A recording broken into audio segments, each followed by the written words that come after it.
On va parler donc de la projection des établissements français à l'étranger avec nos invités. Quentin Delpech, bonjour Quentin. Bonjour. Vous êtes expert référent enseignement supérieur pour l'AFD. L'AFD, c'est l'Agence française de développement. Vous allez nous présenter un petit peu les missions et les actions de cette agence. À vos côtés, Fabien Charex. Bonjour Fabien. Bonjour. Attaché de coopération universitaire à l'ambassade de France en Chine. Et enfin, Stéphane Aurivel. Bonjour Stéphane. Bonjour. Alors vous êtes installé en Côte d'Ivoire, ambassade de France en Côte d'Ivoire, attaché de coopération éducative. La première question qu'on se pose, c'est quelles sont les raisons qui poussent un établissement français à vouloir s'implanter à l'étranger? Et je vais peut-être vous poser la question directement, Quentin Delpech. Donc il y a des raisons assez multiples qui poussent les établissements à s'implanter dans les pays à l'étranger selon des régions aussi différentes. Donc je pense que Stéphane aussi, et puis on pourra parler aussi de la Chine, de la Côte d'Ivoire, il y a des raisons assez différentes. Mais on peut retenir un certain nombre de raisons. Une des premières raisons, c'est de stimuler les partenariats académiques via des co-diplomations, via des échanges d'étudiants, d'enseignants ou aussi des partenariats d'ordre plutôt scientifique. Ça permet parfois à des chercheurs d'avoir des accès à des équipes de recherche dans ces pays-là, De créer des ponts. des ponts pour des terrains aussi de recherche spécifiques. Donc ça c'est plutôt un enjeu, on va dire, lié à l'écosystème d'enseignement supérieur et de recherche. Il y a des enjeux qui sont plutôt aussi pour des établissements de renouveler leur pool de recrutement d'étudiants. Donc ça leur permet justement d'identifier et de sélectionner des étudiants donc en développant des formations dans ces pays-là.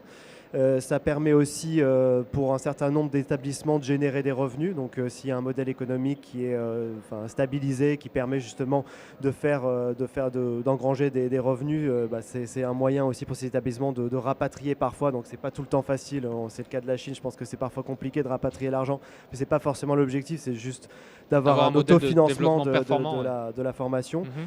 Et puis on peut dire aussi que dans certains cas, ça répond aussi à des besoins de filiales d'entreprises françaises ou de filiales dans le pays, donc pour former sur une demande très spécifique de compétences dans le pays. Voilà. Et alors juste avant de passer la parole à vos collègues, pour rappeler l'AFD, l'Agence française de développement, pour les étudiants qui nous écoutent. Alors l'AFD, c'est l'Agence française de développement, c'est l'opérateur pivot de l'aide publique au développement français avec une double tutelle, la tutelle du ministère des Affaires étrangères et la tutelle du ministère de l'économie et donc du Trésor. L'objectif, c'est de financer les politiques publiques et les projets d'investissement de nos partenaires dans les pays du Sud.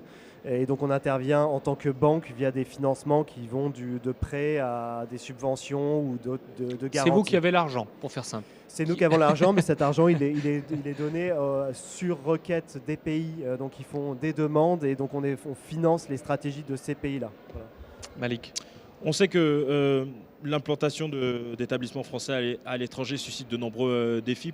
Fabien, par exemple, petite question sur les défis justement de ces implantations. Quels sont les principaux défis quand on a un établissement français à l'étranger ? D'abord, je pense que pour compléter la réponse qui a été donnée tout à l'heure, il faut aussi différencier l'approche des raisons pour lesquelles on se projette en fonction du type d'établissement qu'on représente. Une université se projettera peut-être un peu plus difficilement qu'une école de commerce plus agile, et une école d'ingénieur a encore aussi d'autres types de problématiques. Et ça rejoint votre question. D'abord, je pense que le premier problème auxquels sont confrontés les établissements dans leur projection sont les problèmes de réglementation. Réglementation à la maison, c'est-à-dire qu'on projette une formation, mais il faut le faire dans les règles de l'art pour pouvoir assurer derrière les mobilités, l'ensemble des éléments qui font qu'une coopération est réussie. Problème de réglementation, puisqu'on parle de la Chine, dans le pays d'accueil, qui parfois présente des aspects, on va dire, culturels du droit et de la réglementation extrêmement différents, et qui peuvent être assez difficiles à comprendre dans un premier temps par les établissements. Et on est là justement pour essayer de faire en sorte que ces éléments soient compris, explicités, que des établissements qui ont réussi leur projection puissent montrer à d'autres effectivement quelle est la voie à suivre, d'autant plus que les réglementations évoluent constamment.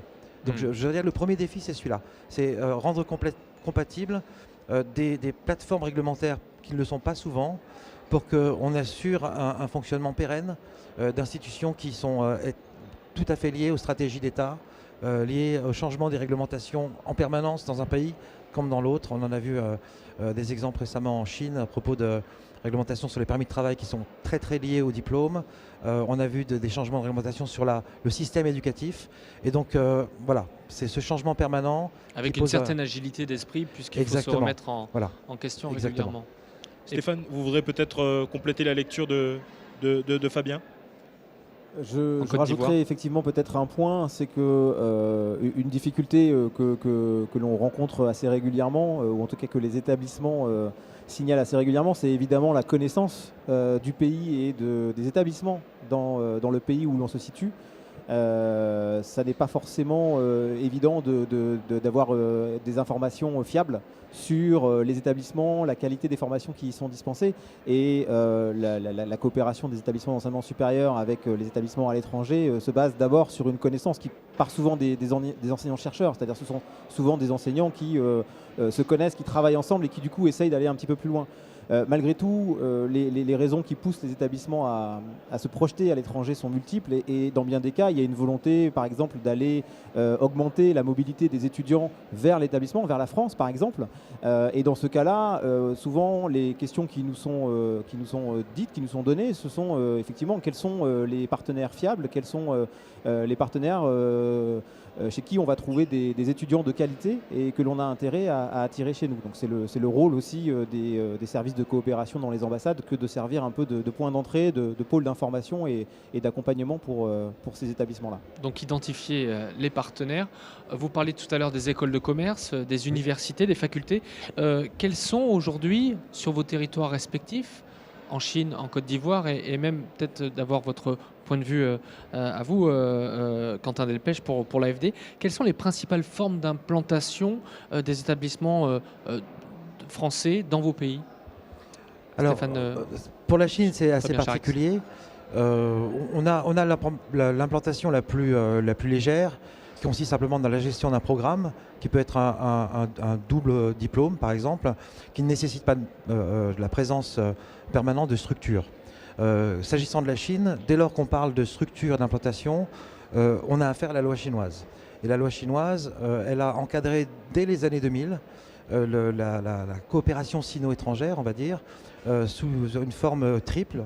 Le double diplôme, tout simplement, avec la nécessité de l'accréditer donc dans le pays d'accueil, la Chine, la forme d'institut de coopération sino-étrangère, qui est une forme, je dirais, sans personnalité juridique, mais qui permet d'avoir un campus, d'avoir ses problèmes administratifs réglés, l'emploi, les ressources humaines, les finances, réglés par le partenaire chinois, qui peut être, je dirais, associé à plusieurs partenaires étrangers dans un même effort de coopération.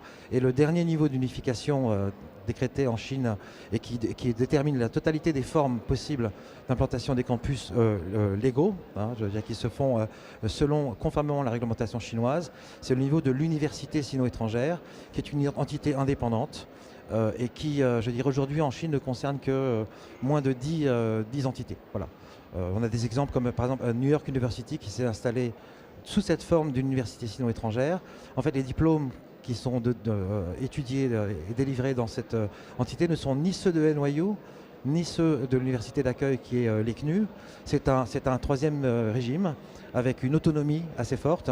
Et on peut, en Chine en particulier, balayer donc, la totalité des formes de coopération classique, depuis le simple programme qu'on enseigne avec des missionnaires, avec quelques personnels recrutés localement, jusqu'à la structure très très lourde d'une université, avec des quotas de plusieurs milliers d'étudiants éventuellement. Donc ça, c'est pour le modèle chinois. En Côte d'Ivoire, Stéphane Aurivel ? Alors effectivement, en Côte d'Ivoire, la réglementation est très différente. Je dirais que d'abord je voudrais souligner le fait que là on ne parle que d'une mission des établissements d'enseignement supérieur, on parle de formation, on ne parle pas de recherche et lorsque l'on parle de la projection des établissements d'enseignement supérieur français à l'étranger et des formes que ça prend, on pourrait aussi beaucoup parler de la partie recherche, des centres de recherche, des instituts de recherche. Pour ce qui est de la formation, en Côte d'Ivoire, il y a la possibilité pour un établissement français de délocaliser complètement, de s'implanter complètement juridiquement, d'avoir sa propre personnalité juridique localement pour être véritablement un établissement d'enseignement supérieur étranger reconnu. Dans les faits, il y en a très peu parce que ça implique malgré tout un certain nombre de difficultés Des difficultés administratives administratives. Je pense qu'aussi il y a le risque de la pérennité de l'implantation qui est quand même présent dans la tête de beaucoup des acteurs dans ce secteur-là, évidemment. Après, les implantations concernent beaucoup la formation continue et beaucoup moins finalement la formation initiale. La formation continue parce que économiquement c'est beaucoup plus facile à mettre en œuvre. La formation continue, c'est-à-dire mettre en place des formations qui vont concerner des professionnels qui ont déjà quitté l'enseignement supérieur depuis quelques années éventuellement et qui, souvent financés par leur entreprise ou par leur administration, vont avoir besoin de continuer à se former. Donc ça, on trouve beaucoup d'établissements qui ne sont pas forcément implantés juridiquement localement, mais qui vont, sous une forme ou sous une autre, être présents pour mettre en place ce type d'action. Dans la formation initiale, en dehors de l'éventuelle implantation complète d'un établissement, souvent ça va être au sein d'un établissement un partenariat, soit pour envoyer des enseignants qui vont participer à une formation, soit pour mettre en place une formation spécifique. Alors là, ça peut être une formation qui va être soit une formation de l'université ou de l'établissement ivoirien et qui va aboutir au diplôme ivoirien, où là, les enseignants français vont simplement apporter de l'expertise. Ça va être éventuellement un peu plus loin l'établissement qui va participer même à l'élaboration du contenu de la formation. Donc une formation soit qui va évoluer, soit qui va être vraiment créée spécifiquement dans le cadre de ce partenariat-là et qui peut aboutir éventuellement à un diplôme français, par exemple, ce qu'on appelle un diplôme délocalisé, donc un établissement français qui va venir délivrer son propre diplôme et il n'y a pas de diplôme ivoirien en face. En Côte d'Ivoire, ou alors un double diplôme, voire un co-diplôme. Donc un double diplôme, on a les deux diplômes à la fin, voire un seul et même diplôme signé par les deux entités. Dans un instant, on va parler des projets en cours aussi bien en Côte d'Ivoire qu'en Chine. Quentin, au niveau des projets ou des prochains défis à court, moyen ou long terme pour l'AFD, est-ce que vous avez quelque chose à nous dire, quelques billes comme ça à nous donner comme ça en live? Pour compléter ce qui a été dit, en fait, l'AFD en fait, a plutôt tendance en fait, à moins regarder les établissements français, mais plutôt à financer justement les projets d'investissement ou les politiques publiques d'un État demandeur. Et du coup, on a plutôt la vision du système d'enseignement supérieur de ces pays-là. Et effectivement, on voit qu'il y a une appétence de plus en plus importante pour des établissements français à nouer des partenariats avec des pays, avec tous les pays d'intervention de l'AFD, mais en particulier depuis le discours de Ouagadougou, il y a effectivement un engouement encore plus important en Afrique subsaharienne et puis en Afrique continentale globalement. Nous, ce qu'on observe, c'est effectivement il y a des pays qui ont aussi des stratégies de hub pour attirer des étudiants, pas uniquement de la sous-région. Donc historiquement, il y a des pays qui sont comme le Maroc, par exemple, qui a de très nombreuses formations sur l'ingénierie, sur le business management. Mais là, on voit qu'en Afrique subsaharienne, il y a aussi des pays comme le Sénégal ou la Côte d'Ivoire qui commencent aussi à se positionner pour attirer non pas seulement des étudiants de leur pays, mais aussi au niveau régional. Et puis l'AFD travaille beaucoup sur les programmes régionaux, donc notamment en cofinancement avec la Banque mondiale, où là on travaille plutôt sur renforcer un certain nombre de centres d'excellence au sein d'universités africaines pour les faire monter en visibilité, pour qu'elles accueillent des étudiants. Et là, nous on appuie les structures nationales. Les projets en cours sur les différents territoires, à commencer par la Chine, Fabien? Les projets en cours en Chine, en Asie en général et en Chine, c'est le territoire où il y a le plus de formations projetées françaises. Je dirais que les projets en cours portent essentiellement sur le niveau, indépendamment des programmes que les universités et écoles essaient de porter, sont les instituts franco-chinois. On a déjà une douzaine de tels instituts qui sont installés dans des domaines très différents, qui vont de l'ingénierie au management de la culture et de l'art. Et il y a aujourd'hui, ce que je constate depuis quelques mois, une forte demande de la part des universités françaises. Et je me réjouis que les universités fassent ce pas, aillent vers cette forme. Alors des projets en médecine, des projets dans le domaine justement du management culturel dont j'ai parlé, qui se développent et ont, je crois, désormais la maturité nécessaire parce que ce sont des programmes souvent qui commencent comme des doubles diplômes, avec peut-être un deuxième diplôme qui s'ajoute à un partenariat qui est identifié depuis plusieurs années. Et ce sont ces programmes-là qui donnent de bons instituts franco-chinois. On en a quand même de très bons exemples qui fonctionnent très bien et qui assurent, alors je donne l'exemple de Shanghai, là où je travaille, la coopération encadrée Shanghai produit le tiers de la mobilité chinoise en France, et dans ce tiers que l'on produit, en termes donc de procédures et de visas délivrés, on est à peu près à entre 40 et 45% de mobilité encadrée de ce type-là. Donc aujourd'hui, l'essentiel de nos projets consiste à encadrer cette coopération encadrée. Voilà. Quid de la Côte d'Ivoire, Stéphane ? Alors les projets en Côte d'Ivoire sont extrêmement nombreux. On ne peut pas parler des projets dans ce domaine-là en Côte d'Ivoire sans parler des projets qui sont mis en œuvre par l'AFD. Donc peut-être que je laisserai mon collègue Quentin en dire un mot tout à l'heure. Le projet principal que l'on met en œuvre actuellement au niveau de l'ambassade, c'est le projet de hub franco-ivoirien pour l'éducation, dont peut-être j'aurai l'occasion de dire un petit mot. On peut déjà en parler. Parlons-en maintenant, d'accord. Donc le hub franco-ivoirien pour l'éducation, c'est une plateforme qui vise à justement réunir l'ensemble de ces initiatives menées par les établissements en Côte d'Ivoire. Initiatives qui peuvent être de formes très différentes, on l'a dit tout à l'heure, de les réunir pour avoir une coordination globale de l'ensemble de ces dispositifs de formation qui sont mis en œuvre, et aussi pour accompagner ces formations. Traditionnellement, je dirais que le rôle de l'État dans la coopération universitaire, il est plutôt tourné vers la mobilité des étudiants vers la France, vers accompagner l'enseignement supérieur en offrant des bourses ou en accompagnant les étudiants pour aller en France, en les informant, en évaluant leur candidature, etc. De plus en plus, ce n'est pas nouveau, hein, mais de plus en plus, la volonté est d'aller également dans l'autre sens. Ça ne veut pas dire que l'on doive stopper la mobilité étudiante vers la France, bien au contraire, elle doit continuer à se développer. Mais la volonté est également d'accompagner l'exportation de nos formations, passer d'un modèle, on va dire, non pas unique, mais en tout cas principalement un modèle d'importation d'étudiants, à un modèle qui soit à la fois importation d'étudiants et exportation de formation, si vous me permettez cette image peut-être un peu simple. Les établissements n'ont pas attendu que l'on s'en préoccupe beaucoup pour le faire. Ça fait très longtemps en Côte d'Ivoire, en tout cas, qu'il y a des initiatives d'établissements. Certains masters existent depuis 30 voire 40 ans. Bon, ça ne s'appelait pas master à l'époque, mais en tout cas ils en sont les héritiers aujourd'hui.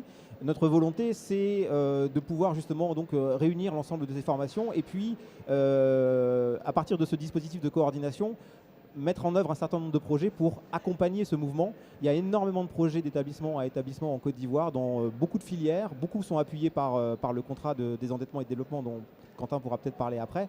L'objectif, c'est que l'on puisse vraiment accompagner le tout pour que à la fois les établissements d'enseignement supérieur puissent trouver sur place les opportunités de développement qu'ils attendent, mais également pour faire que ce développement des établissements d'enseignement supérieur français soit aussi le développement des établissements d'enseignement supérieur ivoiriens. Et l'objectif in fine, c'est que ces projets soient aussi des projets de transfert de compétences, que cela permette à l'enseignement supérieur ivoirien de monter en gamme, de développer des formations dans des filières qui n'existent pas forcément ou pas beaucoup aujourd'hui.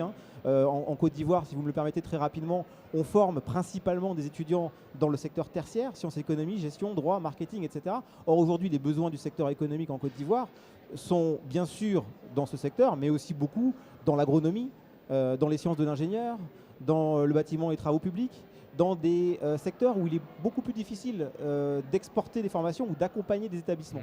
Voilà, donc l'objectif, c'est de faire que vraiment ces projets soient adaptés aux besoins du secteur économique ivoirien et de faire que l'intérêt des établissements supérieurs et de la France en général soit aussi, aille beaucoup plus dans le sens aussi du développement de l'enseignement supérieur ivoirien, qu'il puisse aussi, lui, accueillir des étudiants de la région, de France et du monde entier. La Côte d'Ivoire, la Chine, qui sont deux régions, deux pays extrêmement dynamiques. On en parlait il y a quelques instants.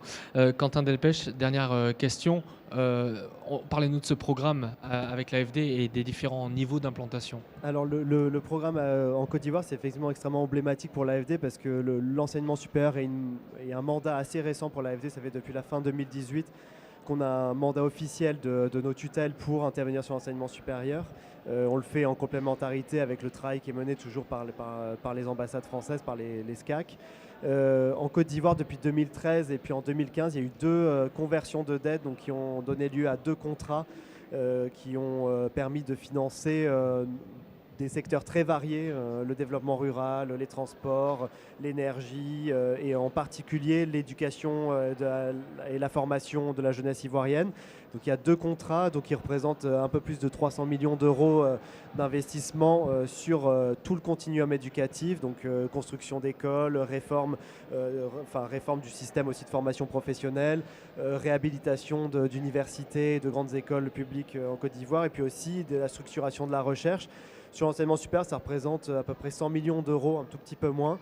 Et l'objectif, c'est à la fois de répondre à des enjeux de politique publique, donc c'est par exemple mettre en place la réforme LMD, mais ça va aussi répondre à des besoins d'investissement et donc de réhabilitation d'infrastructures et d'équipements des universités ivoiriennes. Et par exemple, un des points d'affectation de ce financement, et ça fait le lien avec ce que disait Stéphane, c'est le fait de renforcer l'INPHB, donc l'école nationale polytechnique Félix Houphouët-Boigny, et donc qui reçoit une bonne partie des fonds et donc qui forme justement l'excellence de la jeunesse ivoirienne dans le domaine des sciences de l'ingénieur. Quentin Delpech, merci. Je vous rappelle que vous êtes expert référent de l'enseignement supérieur pour l'AFD, l'Agence française de développement. Vous étiez aux côtés de Fabien Charex, attaché de coopération universitaire à l'ambassade de France en Chine, et de Stéphane Aurivel, attaché de coopération éducative à l'ambassade de France en Côte d'Ivoire. Merci messieurs, on ne va pas vous retenir plus longtemps parce qu'il y a une table ronde dans la foulée avec comme thème la projection des établissements français à l'étranger.